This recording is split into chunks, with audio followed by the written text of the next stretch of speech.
तर आपण पाहतोय कोरटकरला अंतरिम जामीन नामंजूर झालेला आहे आणि कोरटकरचा जामीन अर्ज कोर्टाने फेटाळून लावल्याची सगळ्यात मोठी बातमी आपण पाहतोय। प्रशांत कोरटकर याला आता अटक होणार आहे। गेली कित्येक दिवस त्याचा शोध सुरू होता आणि आत्ताची सगळ्यात मोठी बातमी आपण पाहतोय। प्रशांत कोरटकरला अटक होणार आहे। कोरटकरचा अंतरिम जामीन नामंजूर करण्यात आला आहे।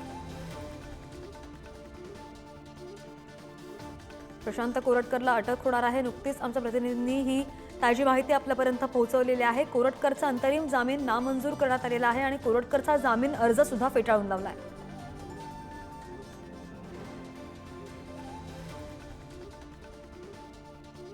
आणि या संदर्भात बोलण्यासाठी आपल्यासोबत ॲडव्होकेट असीम सरोदे जी आहेत। असीमजी, प्रशांत कोरटकरला आता अटक होणार आहे आणि कोरटकरचा अंतरिम जामीन नामंजूर होणार आहे। बघा, प्रशांत कोरटकर याच्यावर 3 FIR आहेत।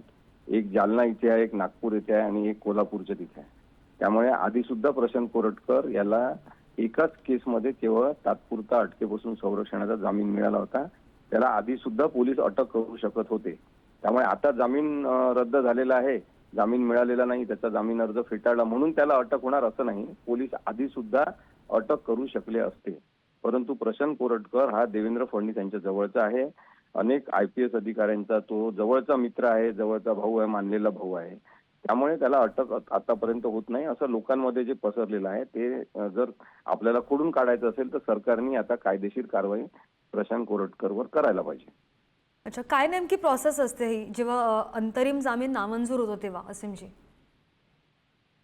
बघा, त्याला जो काही जामीन सुरुवातीला कोर्टाने दिला होता तेव्हा त्याच्याबद्दल म्हणजे त्या सगळ्या निर्णयाबद्दल खूप टीका झाली। त्याचं परीक्षण हायकोर्टात झालं आणि काल जेव्हा आम्ही युक्तिवाद केला, मी इंद्रजित सावंत त्याच्यातर्फे युक्तिवाद करताना सगळे त्याचे संदर्भ वाचून दाखवले की त्यांनी ज्या कम्युनिकेशन केलेलं आहे रात्री फोन कॉल करून, त्याच्यामध्ये त्यांनी प्रचंड मोठ्या प्रमाणात शिव्या दिलेल्या, घाणेरड्या शिव्या दिल्या ज्या आपण वाचू शकत नाही, सांगू शकत नाही। छत्रपती शिवाजी महाराज, छत्रपती संभाजी महाराज यांच्याबद्दल वाईट बोललेला आहेच तो, परंतु त्यांनी ब्राह्मण आणि मराठा असा एक वाद निर्माण करण्याचा प्रयत्न केलेला आहे। त्यामुळे जे काही कलम आहेत त्याच्यानुसार विचार न करता या गुन्ह्याची व्याप्ती ही लोकांच्या मनावर, समाजावर किती परिणाम झालेला आहे त्याच्या वक्तव्याचा, याचा सुद्धा विचार करून करायला पाहिजे। आणि याचा सगळा विचार केल्यानंतर कोर्टाने त्याचा जामीन नाकारलेला आहे।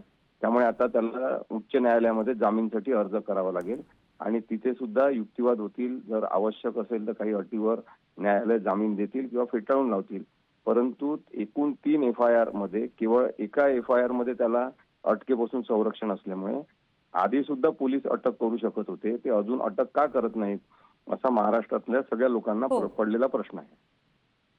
अगदी असीमजी, धन्यवाद तुम्ही दिलेल्या सगळ्या सविस्तर प्रतिक्रियेसाठी। आणि